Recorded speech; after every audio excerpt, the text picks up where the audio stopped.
Hello दोस्तों, तो मैं अंशुमन स्वागत करता हूं आपका फिजिक्स फाउंडेशन चैनल में। One question and one concept series को थोड़ा और आगे ले चलते हैं। क्लासिकल मैकेनिक्स का ये नेक्स्ट आपका one question one concept series का लेक्चर है, ठीक है ना। तो इस लेक्चर में हम लोग पढ़ने वाले हैं रेडियस ऑफ कर्वेचर, ठीक। और यहाँ पे आपको एक क्वेश्चन दिख रहा होगा, पहले हम लोग इसको पढ़ेंगे, फिर इसका यूज़ देखेंगे कि इसमें कैसे हो रहा है, ठीक है। बिल्कुल सही, चलिए ठीक है। तो रेडियस ऑफ कर्वेचर होता क्या है? किसी भी कर्व का रेडियस ऑफ कर्वेचर का मतलब ये होता है कि कोई कर्व है, कर्व का मतलब कोई भी लाइन भी हो सकता है, लाइन भी एक कर्व है, ठीक है ना।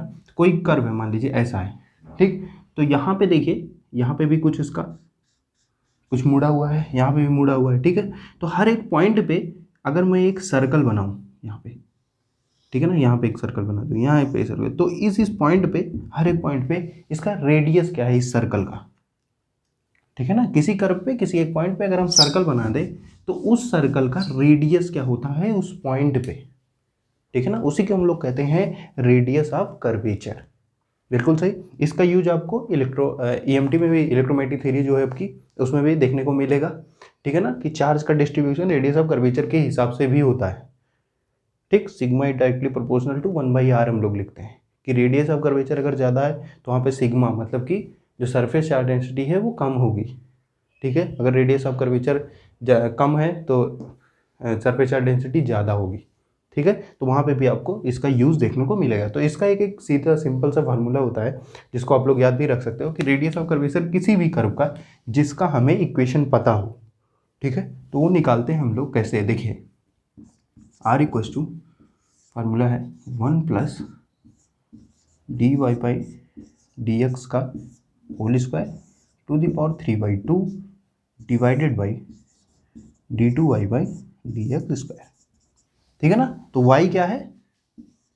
y इक्वल्स टू f(x), ठीक। ये हमारे कर्व की इक्वेशन है और जिस पॉइंट पे हमें निकालना है x0, y0, आप यहाँ पे लिख सकते हो कि जिस पॉइंट पे आपको रेडियस ऑफ कर्वेचर निकालना है, ठीक है, वो है x0 और y0, ठीक। आप क्या करो, डिफ्रेंशिएट करो पहले, ठीक है। ये आपको तो पता ही होगा क्योंकि आपको मैंने कहा कि कर्व का इक्वेशन आपको अगर दिया हुआ है, ठीक है, ये निकाला, ठीक। और इसको आपने x0 और y0 वहाँ पे पुट कर दिया तो आपको रेडियस ऑफ कर्वेचर, उस कर्वेचर का रेडियस आपको मिल जाएगा। बिल्कुल सही, ठीक है। अगर मान लीजिए नहीं दिया गया है, जैसे मान लीजिए एक मतलब कर्व का जो इक्वेशन है आपको नहीं दिया गया है, ठीक है, तब भी आप ये देख सकते हो कि जो ज़्यादा मुड़ा होगा, ठीक है, जैसे मैं ये कहूँ कि ऐसा कोई कर्व है और ऐसा कोई कर्व है, तो इन दोनों में रेडियस ऑफ कर्वेचर किसका ज़्यादा होगा, ठीक है ना, इस हाईएस्ट पॉइंट पे, ठीक। तो जैसे यहाँ पे देखिए आप, ये ज़्यादा मुड़ा हुआ है तो इस पॉइंट पे अगर मैं सर्कल बनाऊंगा तो इतने में ही बन जाएगा,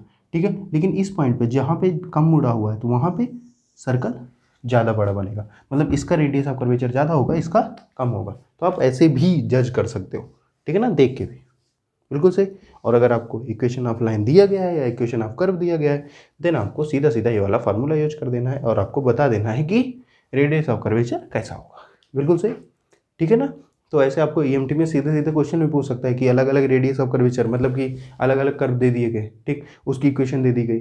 अब पूछा गया कि इस पर अगर सरफेस चार्ज डेंसिटी हम लोग रखें तो कहाँ पे डिस्ट्रीब्यूशन कैसा होगा, ठीक है। तो ऐसा क्वेश्चन आपका TIFR में एक बार आया भी था, ठीक है। उसमें इक्वेशन नहीं दिया गया था लेकिन इसी से रिलेटेड कुछ क्वेश्चन था कि रेडियस ऑफ कर्वेचर के बारे में अगर आपको पता है देन आप उसको कर लोगे, ठीक है ना।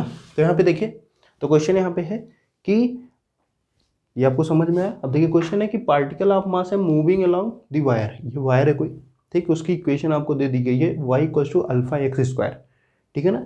ये जो वायर है इसकी इक्वेशन है ये, बिल्कुल सही, ठीक है। अब कह रहा है particle of mass m particle का, ठीक है, मास है और वो मूव कर रहा है इस वायर के अलोंग, बिल्कुल सही, जिसकी स्पीड जो है ना वो कांस्टेंट है, कितनी, v0 से ही मूव कर रहा है, ठीक। ऐसे जा रहा है, फिर इधर आ रहा है, फिर ऐसे जा रहा है, ठीक है।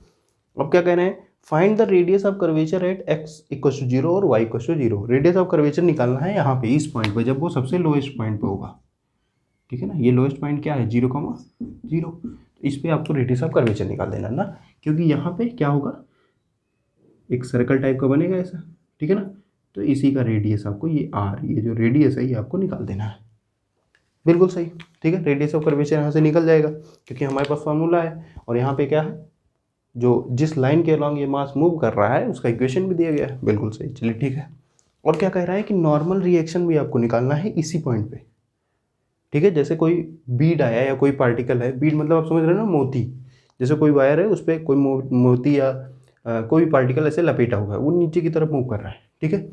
जब ये लोएस्ट पॉइंट पे पहुंचेगा ना तो उसका एक सरफेस इस पे टच करेगा, ठीक, और इस पॉइंट पे उस पर क्या लगेगा, एक नॉर्मल फोर्स लगेगा ऊपर की तरफ, ठीक। तो यही एन आपसे पूछ रहा है, नॉर्मल रिएक्शन फोर्स पूछ रहा है इस पॉइंट पे, ठीक। और उस नॉर्मल रिएक्शन फोर्स को निकालने के लिए भी हमें रेडियस ऑफ कर्वेचर पता होना चाहिए, ठीक है ना। तो आइए देखिए कैसे हम लोग ये दोनों क्वेश्चन टैकल करेंगे। बिल्कुल सही, ये आप फार्मूला नोट कर लीजिए, ठीक है। अगर कभी भी पूछा जाता है तो आप डायरेक्ट ये वाला फार्मूला लगा सकते हो। तो ये देखते हैं, देखिए उसका सोल्यूशन मैं इधर कर रहा हूँ। तो फर्स्ट पार्ट पहले आपको कहा है कि रेडियस ऑफ कर्वेचर निकाल दो भैया x0 और y0 पे, ठीक है। तो सोल्यूशन यहाँ पे कर लेते हैं। तो रेडियस ऑफ कर्वेचर मतलब r में स्मॉल r लिख दूँ, बिल्कुल से, चलिए ठीक है, स्मॉल r लिख देते हैं। दिस इक्वल्स टू, वो है इक्वेशन, ठीक है। हमें क्या क्या चाहिए रेडियस ऑफ कर्वेचर निकालने के लिए? रेडियस ऑफ कर्वेचर निकालने के लिए हमें चाहिए dy/dx एंड क्या चाहिए d2y/dx², यही तो चाहिए, ठीक है। dy/dx निकालो 2αx और d2y/dx² निकालो तो क्या हो जाएगा 2α, ठीक, बिल्कुल सही। चलिए ठीक है, तो r इक्वल्स टू अब लिख देते हैं हम लोग फार्मूला सीधा सीधा 1 प्लस dy/dx मतलब 2αx का होल स्क्वायर इसकी पावर 3/2 डिवाइडेड बाई d2y/dx² मतलब 2α, ठीक है। और ये निकालना किस पे है 0, 0 पे, 0, x इक्वल टू 0 रखिए, y इक्वल टू 0 रखिए, y तो है नहीं तो x 0 रख सकते हो। तो यहाँ से आ गया 1/2α और ये हो गया हमारा रेडियस ऑफ कर्वेचर, ठीक है ना। रेडियस ऑफ कर्वेचर आपका 0, 0 पे निकल गया। ये सीधे सीधे पूछा जा सकता है, 2 मार्क्स का क्वेश्चन है ये जैन में, ठीक है, ऐसे क्वेश्चन पूछे जाते हैं, ठीक। रेडियस ऑफ कर्वेचर आपने निकाल दिया। अब देखिए नॉर्मल रिएक्शन निकालते हैं। अब देखिए क्या, अगर यहाँ पे रेडियस ऑफ कर्वेचर हम निकाल रहे हैं, ठीक है, मतलब एक तरीके से आप ये भी कह सकते हो कि इस पॉइंट पे हम लोग एक सर्कुलर मोशन कंसीडर कर सकते हैं, बिल्कुल सही है, ठीक। अब यहाँ पे हम लोग रेडियल फोर्स की बात करेंगे, ठीक है ना। जैसे कैसे देखिएगा, जैसे हम लोग न्यूटन का लॉ लिखते हैं F इक्वल्स टू ma, ठीक है ना, F इक्वल्स टू ma लिखते हो, बिल्कुल सही, F इक्वल्स टू ma लिखते हो। अगर आप इस पॉइंट पे हो, ये आप यहाँ पे हो ऑब्जर्वर, ठीक है, ये आपका रेडियस ऑफ कर्वेचर r है, ठीक। इस पॉइंट पे जो पार्टिकल की वेलोसिटी है वो इस डायरेक्शन में है v0, बिल्कुल सही, ठीक है। तो इस पॉइंट पे, इस पे मतलब इस पार्टिकल पे, इस पॉइंट पे क्या लगेगा, एक सेंट्रीपिटल एक्सीलरेशन लगेगा, ठीक है ना, या सेंट्रीपिटल फोर्स लगेगा, ये भी आप कह सकते हो, बिल्कुल कह सकते हो, ठीक है। और उसकी वैल्यू कितनी होगी mv² डिवाइडेड बाई r, ये r,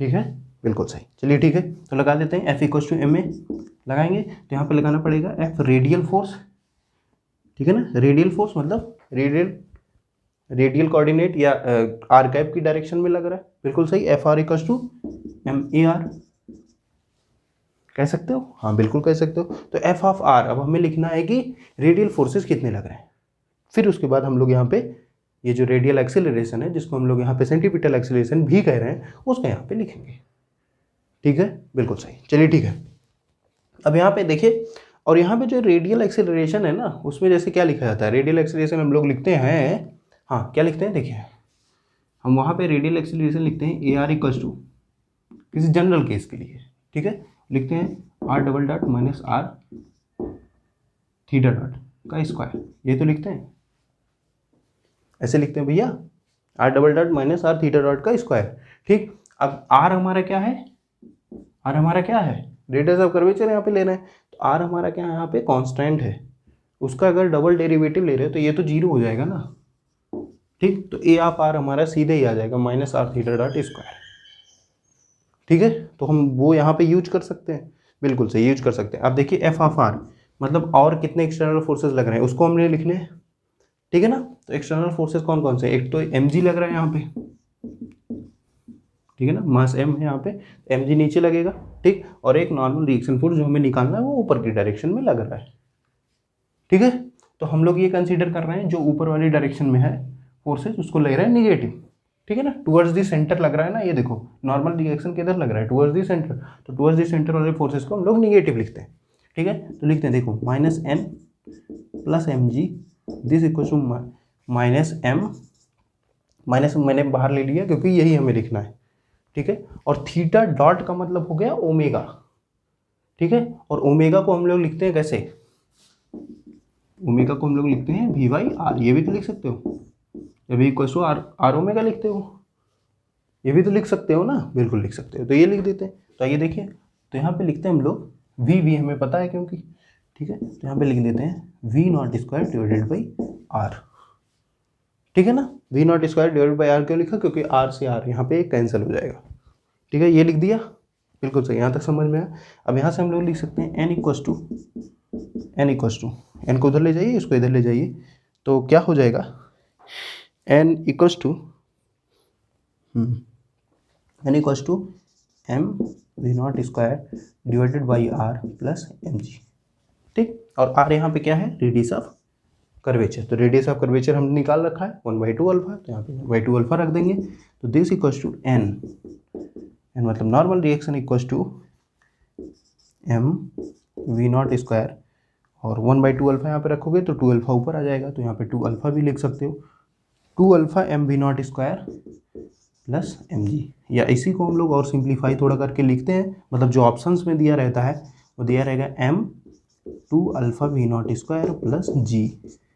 ठीक है ना, तो ऐसे आपको वहाँ पे ऑप्शन में दिया रहेगा, तो आपको वो टिक करना पड़ेगा कि m 2 alpha v0² plus g। ठीक है, बिल्कुल सही। तो यहाँ पे देखिए रेडियस ऑफ कर्वेचर यहाँ पे यूज आया है, आया कि नहीं आया, बिल्कुल सही। तो रेडियस ऑफ कर्वेचर का कॉन्सेप्ट यहाँ तक आपको समझ में आया होगा। तो ये था हमारा वन कॉन्सेप्ट 1 क्वेश्चन का नेक्स्ट लेक्चर मैकेनिक्स के ऊपर। मिलते हैं हम लोग अगले लेक्चर में, तब तक के लिए धन्यवाद।